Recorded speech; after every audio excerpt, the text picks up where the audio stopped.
Welcome back to my channel.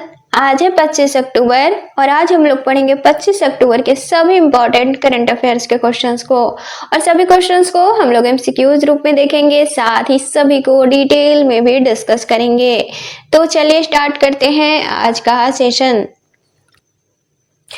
तो आज का पहला सवाल है, अंतर्राष्ट्रीय खेल डोपिंग विरोधी सम्मेलन के 10वें सत्र में किस देश को एशिया प्रशांत समूह ब्यूरो का उपाध्यक्ष चुना गया है? तो अंतर्राष्ट्रीय खेल डोपिंग विरोधी सम्मेलन के 10वें सत्र में हाल ही में भारत को एशिया प्रशांत समूह के लिए उपाध्यक्ष के तौर पर चुना गया है और भारत का कार्यकाल रहेगा 2025 से 2027 तक। इसके अलावा अजरबैजान को कॉपटेन ब्यूरो का अध्यक्ष भी चुना गया है। अब अंतर्राष्ट्रीय खेल डोपिंग विरोधी सम्मेलन का 10वां सत्र, तो दरअसल अंतर्राष्ट्रीय खेलों में डोपिंग के खिलाफ एकमात्र कानूनी तौर पे बाध्यकारी अंतर्राष्ट्रीय समझौते की 20वीं वर्षगांठ के मौके पे इसे आयोजित किया गया था और इसमें भागीदारी किनकी रही है? तो 190 से ज्यादा देश इसमें शामिल हुए थे। अब एशिया प्रशांत समूह यह है क्या? तो दरअसल यह एक ऐसा समूह है जो कि एशिया और प्रशांत क्षेत्रों के देशों को अंतर्राष्ट्रीय मंचों पर एकजुट करता है, साथ ही अंतर्राष्ट्रीय स्तर के नीतियों और निर्णयों में क्षेत्रीय हितों के लिए आवाज उठाना, साथ ही सदस्य देशों के बीच समन्वय स्थापित करना इसका उद्देश्य है। इसके अलावा खेल विज्ञान, स्वास्थ्य और साथ ही शिक्षा जैसे क्षेत्रों के नीति निर्माण में सामूहिक तौर पर योगदान देना इसका मुख्य उद्देश्य है। तो आंसर हो जाएगा ऑप्शन ए, भारत। वाले भारत का पहला अत्यंत गरीबी मुक्त राज्य घोषित किया जाने वाला राज्य कौन सा है? तो दरअसल हाल ही में देश का पहला अत्यंत गरीबी मुक्त राज्य केरल बना है, लेकिन इसकी आधिकारिक तौर पे घोषणा 1 नवंबर 2025 को राज्य सरकार द्वारा की जाएगी। अब इसके लिए साल 2021 में एक मिशन की शुरुआत की गई थी केरल राज्य सरकार द्वारा, जिसके तहत अत्यंत गरीब परिवारों की पहचान की गई, साथ ही माइक्रो प्लानिंग, अलग अलग कल्याण योजनाओं का समन्वय इसमें शामिल था और इस पूरे मिशन के तहत 64,006 परिवार अत्यंत गरीबी की श्रेणी में चिन्हित किए गए और केरल का कोट्टायम जिला इससे पहले राज्य का पहला अत्यंत गरीबी मुक्त जिला भी घोषित किया जा चुका है। अब अत्यंत गरीबी मुक्त कौन से राज्य घोषित किए जाते हैं? तो दरअसल कोई भी परिवार या फिर व्यक्ति अत्यंत गरीब श्रेणी में न हो इन राज्यों में। इसके अलावा सभी परिवारों को आधारभूत सुविधाएं उपलब्ध हो, जैसे कि पर्याप्त मात्रा में पौष्टिक भोजन, इसके अलावा स्वच्छ पानी और बुनियादी स्वास्थ्य सुविधाएं, इसके अलावा आवास, बिजली, शिक्षा तक पहुंच, साथ ही सामाजिक सुरक्षा योजनाओं का लाभ भी इनमें शामिल है। तो आंसर हो जाएगा ऑप्शन बी, केरल। अगला सवाल है, भारत और किस देश द्वारा युवा वैज्ञानिकों के लिए रामानुजन फेलोशिप शुरू किया गया है? तो दरअसल हाल ही में भारत और ब्रिटेन द्वारा युवा वैज्ञानिकों के लिए रामानुजन जूनियर रिसर्चर्स प्रोग्राम की शुरुआत की गई है। इसका उद्देश्य है दोनों देशों के बीच वैज्ञानिक सहयोग को बढ़ावा देना, साथ ही भारतीय वैज्ञानिकों को London institute for mathematical sciences में संयुक्त अनुसंधान के अवसर प्रदान करना। तो आंसर हो जाएगा ऑप्शन बी, ब्रिटेन। अगला सवाल है, national highway authority of India ने किस तकनीक आधारित वाहन तैनात करने की घोषणा की गई है? तो दरअसल हाल ही में NHAI ने 23 राज्यों में 20,033 किलोमीटर से अधिक राष्ट्रीय राजमार्गों के लिए 3D लेजर सक्षम नेटवर्क सर्वे वाहन तैनात करने की योजना बनाई गई है। अब नेटवर्क सर्वे वाहन है क्या? तो दरअसल एक अत्याधुनिक तकनीक से लैस ऐसा वाहन है जो कि सड़कों की सतह की गुणवत्ता, साथ ही दरारें, गड्ढे और मरम्मत की स्थिति का स्वयं निरीक्षण करता है। इसका मुख्य उद्देश्य है सड़क की गुणवत्ता और साथ ही मरम्मत की स्थिति का सटीक मूल्यांकन करना, साथ ही सड़क सुरक्षा और यातायात प्रवाह में सुधार करना, इसके अलावा सड़क नेटवर्क के लिए दीर्घकालिक योजना और प्रबंधन में सहायता करना। NHAI तो इसका पूरा नाम है national highways authority of India. इसकी स्थापना साल 1988 में की गई थी, जो कि भारत सरकार के नेशनल हाईवे एक्ट 1956 के तहत की गई थी और इसका मुख्यालय हरियाणा के गुरुग्राम में है। इसका मुख्य उद्देश्य है भारत में राष्ट्रीय राजमार्गों का निर्माण, साथ ही विकास, रख रखाव और इनका प्रबंधन करना। तो आंसर हो जाएगा ऑप्शन बी, 3D लेजर आधारित नेटवर्क सर्वे वाहन। अगला सवाल है, हाल ही में किस देश द्वारा कफाला प्रणाली को बंद करने की घोषणा की गई है? तो दरअसल हाल ही में सऊदी अरब सरकार द्वारा कफाला प्रणाली को समाप्त करने की घोषणा की गई है। अब कफाला प्रणाली है क्या, इसे आगे समझते हैं। तो अब इससे फायदे क्या होंगे। तो दरअसल प्रवासी श्रमिकों को नौकरी बदलने साथ ही देश छोड़ने की स्वतंत्रता होगी।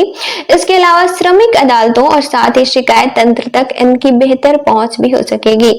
अब कफाला प्रणाली है क्या। तो दरअसल यह मध्य पूर्व के देशों में लागू होने वाली एक प्रणाली है। इनमें शामिल है सऊदी अरब, कतर, कुवैत, बहरीन, ओमान, संयुक्त अरब अमीरात और दरअसल यह 50 वर्ष पुरानी प्रणाली है। इसका उद्देश्य था प्रवासी श्रमिकों को प्रबंधित करना और उनका नियंत्रण नियोक्ताओं को देना। इसका मतलब कि ये श्रमिक जहां पे कार्य करते थे वहां के नियोक्ताओं के नियंत्रण में ये होते थे। तो आंसर हो जाएगा ऑप्शन बी, सऊदी अरब। अगला सवाल है, संयुक्त राष्ट्र संघ का स्थापना दिवस कब मनाया जाता है। तो दरअसल हर साल 24 अक्टूबर को संयुक्त राष्ट्र संघ का स्थापना दिवस मनाया जाता है। दरअसल द्वितीय विश्व युद्ध के बाद विश्व में शांति और साथ ही सहयोग को बढ़ावा देने के उद्देश्य से इसकी स्थापना की गई थी, जो कि 24 अक्टूबर 1945 को इसकी स्थापना की गई थी और संयुक्त राष्ट्र चार्टर लागू होने की वर्षगांठ के तौर पर इसकी स्थापना की गई थी। इसका मुख्य उद्देश्य है शांति और साथ ही सुरक्षा को बनाए रखना, साथ ही मानवाधिकारों की रक्षा करना, गरीबी मुक्त, इसके अलावा बीमारी से लड़ना, इसके अलावा सतत विकास को बढ़ावा देना, साथ ही अंतर्राष्ट्रीय एकता और सहयोग को मजबूती देना। और इसकी थीम है साल 2025 के लिए वैश्विक सहयोग के 80 वर्ष। आंसर हो जाएगा ऑप्शन डी, 24 अक्टूबर। अगला सवाल है, हाल ही में भारतीय क्रिकेटर्स एसोसिएशन की पहली महिला अध्यक्ष कौन नियुक्त की गई हैं। तो दरअसल हाल ही में शांता रंगास्वामी को आईसीए का अध्यक्ष नियुक्त किया गया है, जो कि पूर्व भारतीय महिला क्रिकेट टीम की कप्तान है और अध्यक्ष बनने वाली आईसीए की पहली महिला है शांता रंगास्वामी और महिला क्रिकेट टीम की पहली कप्तान भी रह चुकी हैं, यानी कि महिला क्रिकेट टीम की कप्तान बनने वाली पहली महिला क्रिकेटर थी। इन्हें साल 1976 में अर्जुन पुरस्कार से सम्मानित किया गया था, जो कि यह सम्मान पाने वाली पहली महिला क्रिकेटर है। इसके अलावा इन्हें साल 2017 में BCCI life time achievement award से भी सम्मानित किया गया था। अब आईसीए क्या है। तो इंडियन क्रिकेटर्स एसोसिएशन इसका पूरा नाम है और यह भारतीय क्रिकेट खिलाड़ियों के लिए एक स्वतंत्र संगठन के तौर पर कार्य करता है।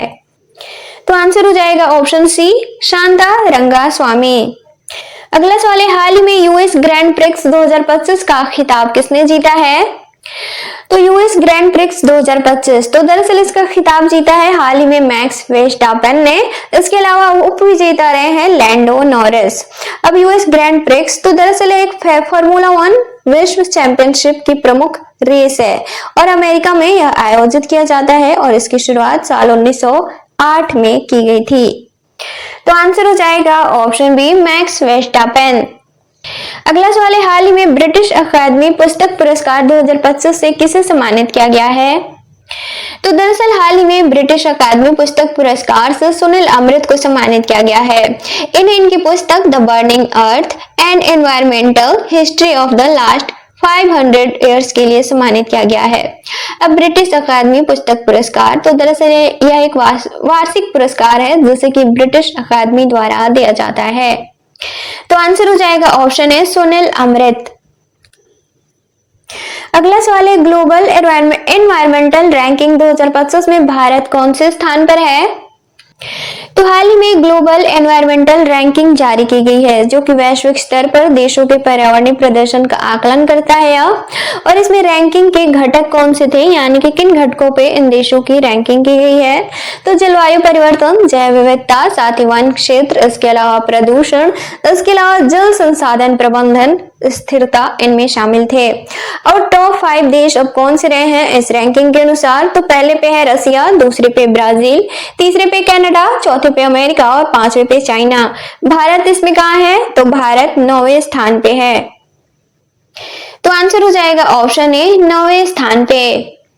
अब कल के क्वेश्चंस का रिवीजन करेंगे। तो कल का पहला सवाल था, विश्व पोलियो दिवस कब मनाया जाता है। तो इसका राइट आंसर था ऑप्शन डी, 24 अक्टूबर। अगला सवाल था, उड़ान योजना का मुख्य उद्देश्य क्या है। तो इसका राइट आंसर था ऑप्शन बी, आम नागरिकों के लिए हवाई यात्रा सुलभ और साथ ही सस्ती बनाना। अगला सवाल था, हाल ही में आयुसीन का 90वां सदस्य राज्य कौन सा बना है। तो इसका राइट आंसर था ऑप्शन ए, तुवालू। अगला सवाल था, किस भारतीय शहर में नौवें दीपोत्सव के मौके पर 26 लाख से ज्यादा दिए जलाकर गिनीज वर्ल्ड रिकॉर्ड बनाया गया है? तो इसका राइट आंसर था ऑप्शन बी, अयोध्या।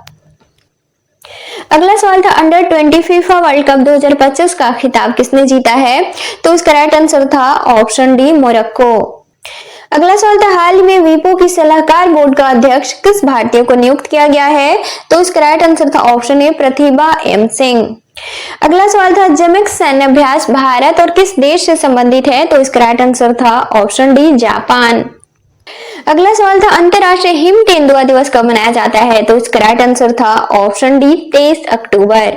और अगला सवाल था, हाल ही में भारत ने काबुल में अपने तकनीकी मिशन को किस स्तर पे उन्नत करने की घोषणा की गई है? तो इसका राइट आंसर था ऑप्शन सी, दूतावास। और लास्ट क्वेश्चन था, हाल ही में रोड्रिगो पाज किस देश के राष्ट्रपति नियुक्त किए गए हैं? तो इसका राइट आंसर था ऑप्शन बी, बोलीविया।